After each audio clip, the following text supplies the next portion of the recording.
On today's show, we sit down with the Mojo himself, Joe Lewis of Mojo Pitching Cage, and we talk about his playing days overseas, the Mojo Pitching Cage, and some other pretty cool ideas that he has. Welcome to another episode of the Baseball Awakening Podcast, where we dive into the raw, unfiltered, unsexy side of player development. Get ready for some knowledge bombs with your host, Geoff Rottmayer.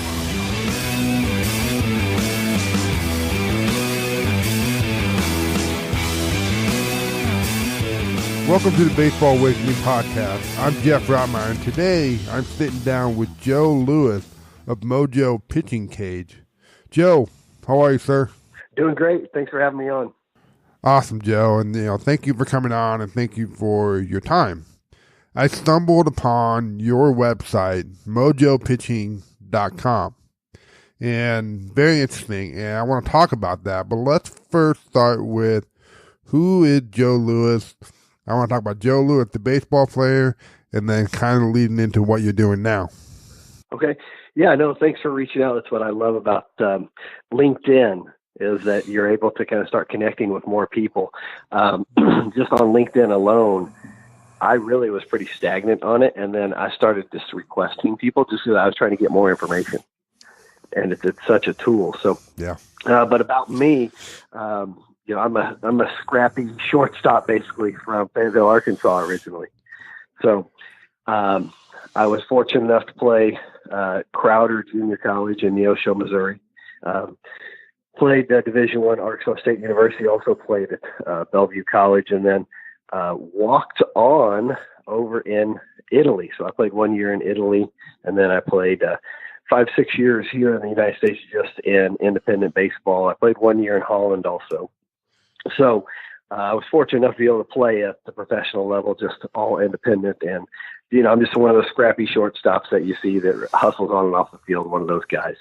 Nice. And so long story short, I started working for ESPN, and I had gone ahead and retired. I was 29. And I was like, well, maybe I can come back as a pitcher. As a pitcher, you need to what? You need to throw a baseball. So I was literally started throwing against a wall is what I was doing. And I just kind of drew out a little box going, okay, you need to be able to control the baseball. You need to practice it. And so I literally one night in the middle of the night woke up 3 a.m. thing where you go, whoa, what if I had a catcher and a batter that I could throw to? And so I went down the process of putting it all together, actually getting a patent. That's why I sent you over that patent so you can see. Yeah. I'm probably maybe the only person in the world that has a patent for the method of practicing pitching and the apparatus therefore. Yeah. So that's how I kind of came into, you see in the Mojo Pitching Cage, and I started out by trying to market it to, in my brain, every training facility should have one. Right. And as you probably well know in baseball, it really is such a traditional sport, and people really are ingrained with the way they practice, and to get them to change their mind about something is really hard to do. Right. And so we accidentally discovered what I call the entertainment value. So you will see our pitching cage at, you're in Tulsa. We have one of the Tulsa Drillers, for example. Nice. So we have our pitching cage on the concourse, and it's really just the most luxurious speed pitch that you can have, and having the batter and the catcher in there, and they get to see their speed, and it turns into a lot of fun. So we went down the road on that revenue model, and now we're trying to step into opening our own training facility here probably next year, so 2020, nice. What we're looking at, and kind of implementing some of these crazy ideas I have. Awesome. And I want to talk more about that, but let's talk about your time playing overseas in Italy and Holland. You got to experience what a lot of the kids that are coming here into America experience in terms of playing in a different environment, going to a different environment, a different culture, different languages, to play baseball. And while they're doing that, they've got to adapt to the lifestyle, which is the personal element of, it's the off the field stuff. which can have an impact on guys when they play. So what was it like for you? What would it like kind of getting outside of your element, going into a new environment to play some baseball, but you still have the cultural part, you still have the language issue. What was it like for you going overseas to play some baseball? Yeah, no, that's actually a great question. And when you said that, I mean, it was, when I played in Italy, I mean, we're talking many moons ago. It was 1994 whenever I went there. And when you say that, it does put chills down my spine a little bit because I never really reflected that much on it. But, yeah, the cultural aspect of it, I can remember going to dinners. And in Italy, if you've been there, you don't go to dinner until like 9 o'clock at night. And they sit there for 3 or 4 hours and talk and talk and talk and talk. And whenever you are, I was the only American on the team, and not very many of them spoke that much English. You had a few of them, but you definitely have to adjust really quickly, and you have to get a book and start learning the language if you want to understand it. At the end of my season there, I actually was able to give my going away speech to the team. They did a big going away party for me, and I gave my going away speech in Italian. So parlo italiano adesso. So I speak a little bit Italian now. So that is a huge thing for the kids that come here.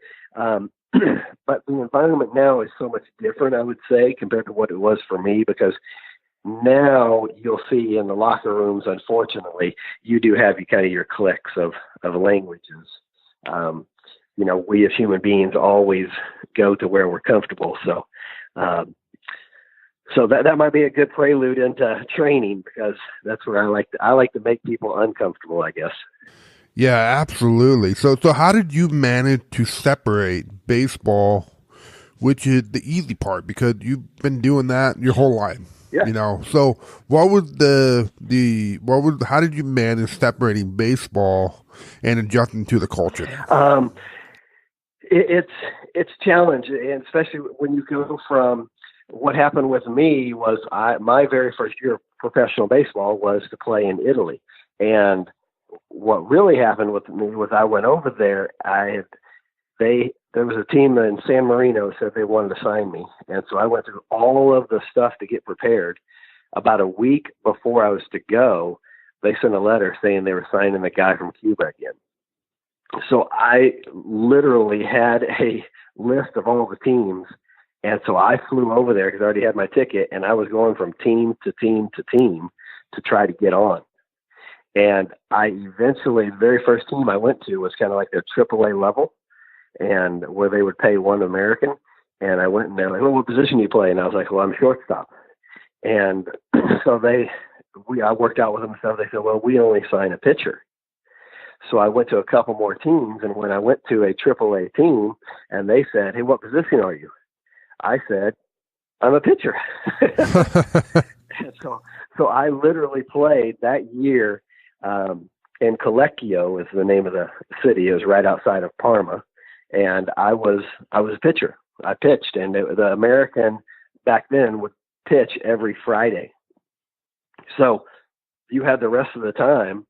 Friday night at 9 o'clock was the American against the American. Is really what, or foreigner, I guess you could say, because they had the Cubans and Venezuelans and stuff like that. So there weren't a whole lot of Americans playing back then. So I was usually going up against, somebody from Venezuela or Cuba or something along those lines. So the cultural aspect is you have to adjust, and you have to adjust with only playing that one time a week. And then I came back and I played independent baseball here in the United States. And then I was finishing my college education. So I did a tour over in Germany for student teaching. And so I went from there and played in Holland, which is always, for the European Cup, it's always Holland versus Italy. That's the best baseball over in Europe. So, and I was fortunate enough to play for one of the best teams in Holland. Nice. So that's where the whole pitching thing started, and leading kind of into what you're doing now. which we're going to get into in a little bit. So, but when you came back to the States, you went back and played shortstop in indie ball, right?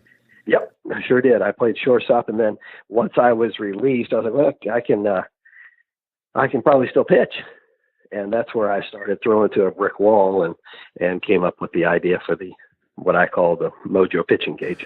Nice. So when you're sitting there thinking about this concept that you came up with, the Mojo Pitching Cage, which I've seen online. If I had to describe it for our listener, basically it's a mannequin of a catcher, a mannequin of a hitter, and the mannequin of the catcher kind of moves around. It's holding a glove, and it can be moved east, west, north, and south, the glove.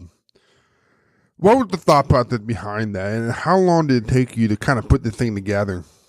Oh, that was about a 3-year process, because as an entrepreneur, especially having just gotten out of baseball and I started working at ESPN, I wasn't making very much money. So to build the unit that I ultimately came up with, it cost a whole bunch of money. So it was about a 3 or 4 year period just to get the final product. I guess starting in my apartment when I was living in Connecticut, working for ESPN, and going to the hardware store and putting pieces of metal together and kind of going, okay, can I do this? And does anything exist like this already? And so I was fortunate because I found a retired engineer guy, and so he kind of helped me put together all the paperwork and all the design and all that stuff. Nice. And I talked about it a little bit, Joe, but why don't you kind of explain to our listeners a little bit more about, what the pitching mojo is, or the Mojo Pitching is, and the concept behind it? So yeah, I originally designed it and built it for instruction. And I always say, I drive my wife crazy because I say, hey baby, this will eventually change the face of baseball, because it gives you the opportunity to practice pitching anytime you want in the exact environment you're going to perform in. You actually had the guy from Location Nation on a few weeks ago. I was listening to your podcast then, and he and I are on the exact same brain path, and he was talking about what you need as a pitcher is you need to have a catcher, but more importantly, you need to throw to a target that will not adjust to you. So that eventually makes a pitcher be held accountable. I don't know if you saw on our website or any of the links I sent you, but when we were really pushing the training side of it, I put one at Roger Clemens' house. And so I always say to everybody, out of 10 pitches, how many times do you think Roger Clemens hit the glove? The answer is 1 out of 10. And my thought is the reason is because he hasn't practiced it. I always feel that we as human beings, no matter what training that you're doing, if you practice it enough, you are going to start to develop and start to increase your percentage of what you're trying to accomplish. And that's what the premise of Mojo is to be able to have a catcher and a batter. And I don't know if you've seen the one where we have a remote control. You can move the catcher left and right, and you can raise and lower the glove. But I would say your major league pitcher can hit the glove with a fastball maybe 3 out of 10 times, 30%. So my thought is, what if we could get them to 50%, to 60%, and not only with their fastball, but with all of their pitches? And that's the thing. That's where I sometimes get frustrated. I'm like, an example is Dodgers pitcher, left-handed, $300 million. Clayton Kershaw. Clayton Kershaw signed a contract for about $300 million. And when they interviewed, they said to him, well, what do you think is the really difference over the last few years? And he said, well, I learned how to throw a slider. And to me, I kind of go, okay, you're 23 years old. You've been pitching since you're 13, and you're just now learning how to throw a slider. And I really feel that you should be practicing all your pitches one right after the other all the time. Yes, a fastball is important, but every pitch is important. And the way you get better at it is by practicing. And if you can practice throwing to a target, if I were to define pitching, I would define it as a person being able to understand their own personal release point. I hate to say this out loud, but I almost completely throw mechanics out the door, because everybody throws a ball different. If I would have my fantasy pitcher, it would be a pitcher that can throw every single one of their pitches from any arm slot. Do you understand what I'm saying there? Yeah. You can throw a sidearm, you can throw a sidearm, you can throw it a 3/4, you can throw it whatever. And it drives me crazy because they say this, and you'll hear it on the air all the time. Repeat your delivery, repeat your delivery. And I'm always like, I kind of disagree with that, because you as a pitcher are trying to mess up the timing of the hitter. If I throw one pitch straight overhand and then I come back the next pitch and I throw it from the side, now you're having to adjust as a hitter to a different arm slot. And if I can control all of those pitches from any of those arm slots, I think that I'm going to have a heck of a pitcher. Dang, Joe, that's interesting. And if we go back far enough, that's what pitchers did. Yeah. They threw their body all over the place. They threw from different arm slots. So that's an interesting thought that you kind of brought up there. Yeah, Cueto is one that I like, because he'll do that hesitation move and all the different things that I think that you're trying to disrupt the hitter's timing. And why not throw from every single arm? But if you practice it, and I feel a lot of people don't do it, is because the pitching coach is going, what the hell are you doing? But if you practice it and train from especially early age, I guess that my son will be he's my guinea pig. He's 7 years old. Yeah. So, that's interesting. And you know what? This one really got me kind of thinking a little bit. And, maybe I look forward to seeing your son pitch one day. but this is going to be bad for hitters when they start to come back. So Joe, Joe, I'm with you when it comes to you got to throw, and you got to throw a lot, and you got to throw to a target. Yes. Which is why I love this concept that you came up with, the Mojo Pitching Cage. And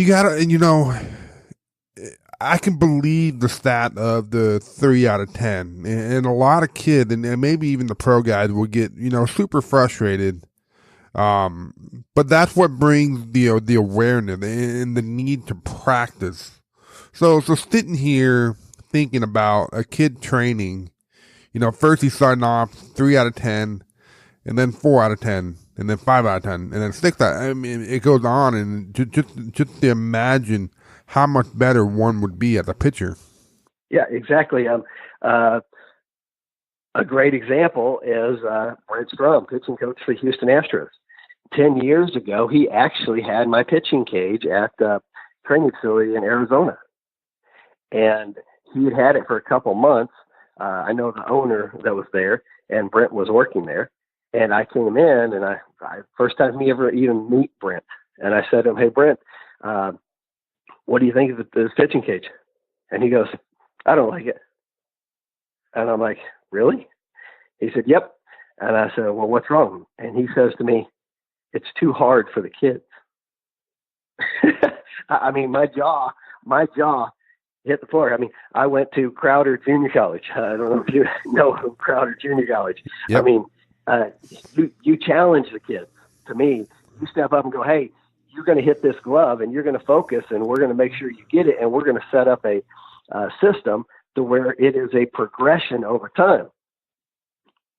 So, and that's what I'm saying. I have a little bit different philosophy than a lot of people. I really do believe that, especially with the younger kids, we need to focus in on control. The velocity, and everybody, I mean, as you know, everybody's into velocity. Well, yeah. I mean, to me, I just go, well, really? I mean, and everybody knows you need to throw the ball hard. And there are some things that you can do, workouts that you can do and stuff that are going to do that. But when you are standing on the mound in the game, I firmly don't believe you want to be going through your brain, I need to throw this ball as hard as I can. I think that, yes, I want to throw the ball as hard as I can, but more importantly, I want to hit my target. Yeah, I agree, and I feel like we have gone from one extreme to the other. And what you need at the very moment when you're standing on the mound is to be able to locate the baseball and get hitters out. So velocity is great, and I love it. We train it with our guys, but at the very moment when you're standing on the mound, you got to locate the baseball and get hitters out. Yes. You're hitting it right on the head. And once you get, it's for me, especially every big league organization should, I love my pitching cage, but at the end of the day, I don't care what you throw to. I want you to be able to hit the spot. Yeah, I don't care. You just need to throw it to a target. I also have, I don't know if I sent you that link, but we came out with this 4K pitching target. So it's a much more affordable version where it's kind of like the 9-hole, but it actually has an image of a catcher and it only has 4 holes in it. And then we call it the 4 corners pitching target. So that's 4kpitchingtarget.com. And you can move it around really easy, much, much better for facilities and high schools and stuff because it's easy to move around and it doesn't cost it. I think we have it for $300 or something. So as opposed to our remote control system, and I get it. Our remote control system is like $6,000, but for a big league organization, that's nothing. And at the end of the day, once you have all the pitchers that are throwing 90 to 96 miles per hour, what is it that separates them from everybody else? And to me, at the end of the day, it's he who controls the ball wins. To speak on the fact that it is hard, I like the idea that it's hard. I tell our kids all the time that you want this to be hard. That way you can get better. And then the other thing is you want your training to be hard so that the game is easier. Yes. Yeah. No, that's a great concept. And it's almost, I think the best training method is you want to practice in as close to realistic environment as you can possibly get. And if you can even make it harder than realistic, then that's even better because it's that much easier whenever you get out on the mound. And I think if I were the pitching coach for a big league organization, it's my favorite team is the Royals. If I was a pitching coach for the Royals, I would set up our batter and catcher out at Royal Stadium and have all those pitchers throw from the mound and try to hit their target. And most importantly, you want to track them. You want to hold them accountable because right now, if we call pretty much any pitching coach in the country, I say 95% of any pitching coach, and you've got Johnny who just threw the bullpen, and we called them and said, hey, how's Johnny doing? How was his bullpen? He's going to say, oh, he looked pretty good. He's throwing 90, 95 miles per hour, whatever it is. Where I think that you should say he threw 50 pitches, 40 of them were fastballs or whatever your ratio is, and he hit his spot this many times, and this is his rating. I'll call it the Mojo rating. And he walks away from every single bullpen with a rating on that day.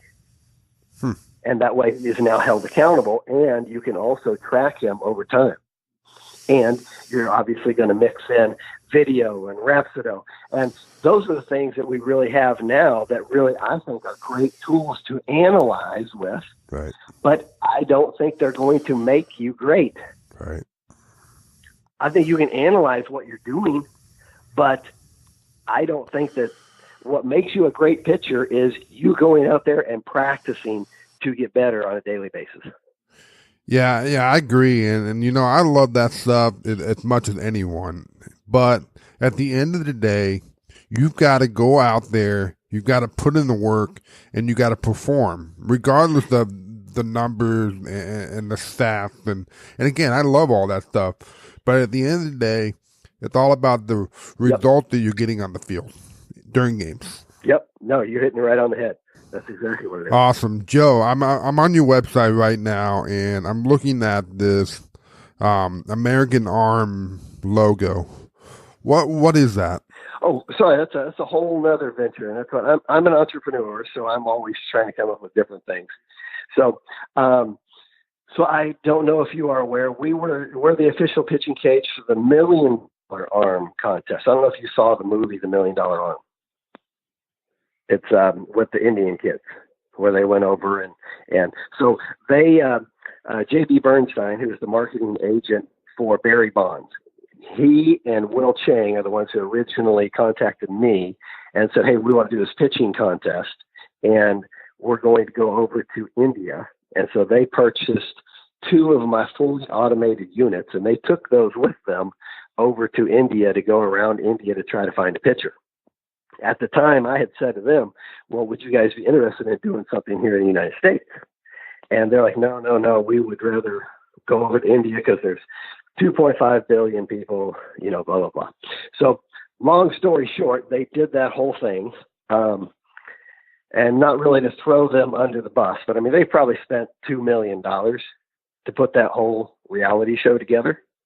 And they signed both those Indian pitchers for $8,000. Wow. So they came out with a big movie because they're part of the Billionaire Boys Club. And so they know all the people in Hollywood. So they were able to put together this movie, and it's a Disney movie. So it's, mostly a facade. And so, and here we are 12 years later, and how many Indian players are in the big leagues or even in the minor leagues? So the American Arm was, I said, hey, let's see if we can do something here.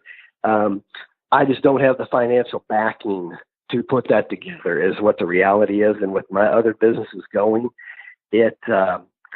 I need, it's one of those things where if you really want to do it right, you have to have a couple $1 million. And I definitely do not. But the premise behind it, if you have anybody who has an investor that wants to team up, I even built this pitching cage. I don't know if you see it, if it comes up on the website. It's a trailer. It's like a $150,000 pitching cage on wheels. And we can take it around the country. So my premise is to take it around the country to 15 stadiums and promote the fact that you're coming in and see if we can find a pitcher from each event. And usually we take our pitching cage to some events, and inevitably we always have somebody that throws between 90 and 95 miles per hour. And so my idea is to take it around the country, take one person from each event that throws 90 to 95 miles per hour. Let's have some fun with it. Take those kids down to the Dominican Republic and train them for about 6 months, and then ultimately weed everybody out down to the final 2, and let's take them to Yankee Stadium and have a pitch off. Have all the scouts there, and one of the kids wins $1 million and signs a contract with one of the scouts. So that's the premise behind it. So going back, sorry, I got distracted, but that is a pretty cool concept. But going back to the Mojo, obviously they're strong enough to withstand 90 mile an hour hitting them all day long every day. Yep. Yeah, it's a foam injection process we did, and I went to Hollywood to get those. I went from ESPN to work for Home and Garden Television, so I was out in our office out in Beverly Hills. So I was right there in Hollywood. So I got a couple of. I found a company that does effects and stuff like that for Hollywood movies, and so I worked with them to put together the molds. Is really what it requires. So you have 2 full body molds, and we do a foam injection process in order to build those mannequins. And I can change the density of the foam. So, for example, when you go to the Tulsa Drillers, and you'll probably go this summer, won't you? Okay. So, yeah, you'll see our pitching cage over there, and we'll have our batter for sure there. And I can change the density of the foam. So if it's a lot closer proximity, I can make it a lot softer. But from 60 feet 6 inches, you can make that guy almost as solid as a rock. I mean, it's amazing, and they're so durable. It takes a chainsaw to get them apart. And then the other thing with our catcher, we always dress them with. They were originally our sponsor, and I just held on to them. All-star catcher's gear. I mean, they have the best catcher's gear in the world, and we load them up and we put that all-star gear. You don't have to put all-star gear on it, but we found that is the most durable. Nice. And how much footprint does this take up? Oh, well, we've got it designed now where it's the size of a batter and a catcher. I mean, the catcher is on like a little track, and you can literally lift him up, and he's on wheels. It's like a wheelbarrow almost. And so you can just wheel him right out of the way, and it's remote control. So all you do is plug him in at night, keep the batteries charged, and you unplug him, and you got a little remote control. We basically utilize the remote control from like an airplane, and you just, as a pitching coach, you stand down on one end now, and you move that catcher around, and he tries to hit the glove. And you also, the first time anybody throws at it, I've had some pitchers, it goes back to the being hard part. I've had major league pitchers walk away from it and call it stupid. And it's because it makes them look stupid. You know, they just signed a contract for, $50 million, and they just threw a ball and they missed the glove by like 3 feet. I'm not talking missing the glove by inches. I'm talking missing the glove by 3 feet. And it makes them go, whoa, what's going on here? And then we go back to human beings. Once we kind of get uncomfortable, our defense mechanism kicks in, and we usually try to make fun of something. You know what I'm saying? So, which is a funny thing for me because I see it. I've seen it happen a lot, and I always go, man, I'm a competitor. Somebody tells me I can't do it, I'm going to do it. If I get up there and I can't do it, I'm going to work my ass off until I can do it. I'm with you, man. The harder, the better. So what, Joe? Yeah. What is your future with this? You know, you got the Mojo, you got the entertainment, you got the facility concept. Yeah. You know, what's your future like? Yeah. So what I'm trying to do is, because I have a few different businesses, we're trying to sell off one of them, and we're relocating from California out to back at Fayetteville, Arkansas. So I'll only be a couple hours from you, and we're just going to start working on building our own training facility. Another cool thing that I have that will be coming out probably next year or something is I'm utilizing one of our mannequins and getting him to be like, for hitting purposes, you know how the pitching coach stands there and feeds the pitching machine. So I'm making it where our mannequin is the pitching coach, like feeding the pitching machine. So it's kind of fun because it gives you that arm action to a certain degree. It's definitely not that fast arm action like somebody actually throwing, but at least it gives you some timing device as opposed to a light or just kind of seeing the ball funnel or something like that. It just kind of gives you that arm action. And more importantly, it gives you the ability as the hitting coach to stand down on the end and go, hey, great example was, again, on LinkedIn, I saw a kid in university, and he posted something, and he was talking about going back to kind of specificity of practicing in the environment you're going to perform in. And I always say this, I don't know why people really hit off of a tee or do soft toss from the front. I've never watched a game of baseball where that happens. The baseball is always coming at you from pretty much a particular height, from about 5 feet off the ground, if everybody's, if you don't have a side armor, but from about 55 feet and either a little bit off to the right a little bit, or as a left-hander, a little bit off to the left a little bit. And I'm a firm believer that trajectory and distance and all that stuff make a huge difference. And a lot of stuff I'm saying here, Geoff, is not stuff that I've proven. It is more my brain going, okay, I think this is the best way to approach it. And I would love to have a study where we could set up for 3 years and you have kids that all they do is hit off of almost, I would call it live pitching environment. And that's all they ever do. They never swing off of a tee. They never do soft toss. They never do any of that. And when I say live pitching environment, I'm talking about every day you're hitting from 60 feet, 6 inches, and they're throwing 90 to 95 miles per hour, and they're throwing fastballs, curveballs, changeups at you. I just think that that's the best way to train. And I get it. I guess I get it that people don't do that. Maybe it's easier.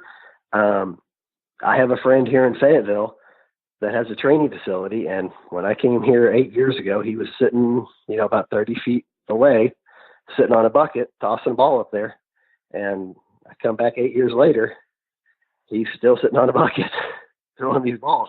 And I'm not saying that's the wrong way to do it. I'm saying I think there may be a better way to have better results. How about that? Yeah, that's a conversation that's being had about making everything more game-like. And I'll be honest with you, man, I'm not quite there yet with getting away from the tee work and front toss. But, I'm willing to have the conversation and listen. No, I definitely agree with that concept. I mean, that's what, and again, I don't have any proof about that. It's just every part of my DNA tells me that, I just look at how human beings train and what they train to do. And if I want to learn to play the piano, I got to sit down and play the piano. I mean, it's if I want to learn to hit off of a tee, then I learned to hit off of a tee, but I don't see really how that transfers so much to a game when they're throwing at you from a distance. And that's what the kid on LinkedIn today, he had posted that he started practicing his home run swing from live pitching, and he was showing him practicing it in a batting cage and then him at the game, and he crushed this ball, home run. It's a one video example, but I kind of go there, and he mentioned that he was really good off of a tee and he was really good at soft toss, but it did not transfer to the game. Yeah, and I get it, and the conversations that are happening are interesting when it comes to the development part and people kind of thinking outside the box, if you will. So it would be interesting to see kind of the trend that goes down in baseball, because, baseball tends to be a sport where if somebody does something and there's a little bit of success, everyone follows. Yeah. So it'd be interesting to see, where things go and see how things play out. Yeah, we'll see down the road. But, I love baseball, and I think that and I think another thing that happens in baseball a lot in particular is that a lot of the people are trying to come up with these ways to go, hey, I know more than you, or my method is better than yours, or something along those lines. You understand what I'm saying? Oh, and man. I really wish it was a little more collaborative of going, hey, how can our unit, because, here's the reality for the status of baseball, in my mind again, for the status of baseball right now, is that they need to do, whether it's MLB, whether it's us as baseball people, we need to come up with ways to make it more fun, because we are competing with all kinds of different things going on. I think somebody told me the average retirement age for a baseball player is 12 years old. Right. Yeah. And we are now competing against video games. We're competing against, I sent my son over to Ninja Warrior class, and boy, is that fun. He loves it. I sent him to swimming class. I sent him all these different classes. And when I walk into those facilities, I'm going, wow, this is a lot of fun. I'll go to the local training baseball facility, and the people are kind of sitting there tossing a ball and hitting the ball. And I think we need to come up with ways, and that's what we'd like to do at our facility, is we go to the Major League Baseball All-Star Fest, and they have all these fun things that you can do as part of interaction of baseball. And so I kind of go, why don't we combine some of that stuff with training and make it almost like a circuit where they're going through, and they've got the one where you run and you dive for the ball and they land on this big soft pillow thing. They've got a sliding station. They've got an outfield station where you're trying to throw it to a little target thing. I mean, there are some things I think you can do in baseball to make people enjoy it a little better as they're training.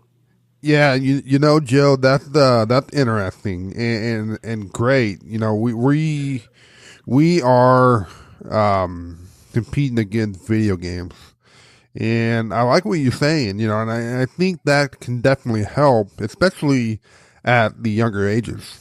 Yeah, and the video games is probably the biggest one we're up against. Right. I mean, yeah. I also see some people that post, and it's a great one. I think it's you have Matt Lyle on your LinkedIn. He's really good. He had posted that parents, I don't want you coming and complaining about your kid not playing when he's better at Fortnite than he is at baseball. Right. True. Yeah. I mean, and that is, and I really think that baseball is it's one of the last real, true skill sports, meaning that I can take a person and we just train them on a daily basis, and they're going to get much, much better where they can actually compete. Where you have other sports where if you're not just naturally big, strong, and fast, you're not going to be able to compete. Right. But hitting a baseball is something that can be developed. Right. Yeah. You know, Joe, I agree with you, man. And you know what? This has been a pretty cool conversation, and it's got me thinking a little bit, you know.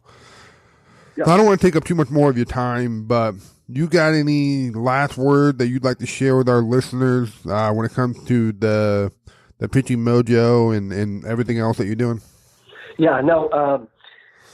Yeah, my big plug is that it really boils down to, and I want to promote making pitchers better. And a lot of times I'll say to folks, hey, what is the number one goal of a pitcher? Majority of people don't know the answer to that. That's true. They say to throw strikes. Right. True. And there are a few people that will say to get outs. I can swallow that. But at the end of the day, I go, okay, well, what do you just pat Johnny on the butt and go out there and say, hey, get outs? No. For me, the real answer is to control the ball. And you need to practice that on a daily basis. And I guess another answer that I will kind of in my mind accept is to stay healthy. Right. And if you look at the trend right now, it is people aren't staying very healthy here. Right. And it's because they are trying to throw that ball as hard as they possibly can. They're running half a mile down the lane and throwing a ball as hard as they can. And I'm going, how does that transfer? Do you do that in the game? And for me, it is a thing of, if you want mojo, hey, I can get it to you. But I really think if somebody can figure out, like with our 4K pitching target, because it's more affordable, even the 9-hole pocket, but develop a program where you are having them throw to a target, track them, and have them be accountable. That's really what it is. I think that's going to be the future. It may be 15, 20 years down the road, but there's a few people like the guy from Location Nation. Dustin, is that his name? Yes, sir. Yep. Yeah, Dustin Pease, I believe. There are some people that are kind of start to get on track with that, especially with all the injuries and stuff that are happening. Yeah. And I think that we have a really bright future, but we do have to step up and come up with some things that make it fun. Yeah, I agree. You know, everything goes in circles, so we're going to start to see things kind of come back around. Yep. So, hey, I really, really appreciate the conversation. I think you're doing a great job with your podcast and being one of the pioneers of. I also love your logo, man. Your logo is really cool. I like that too. Awesome. Well, Joe, I really appreciate that, and I really appreciate your time. Okay. All right. Take care.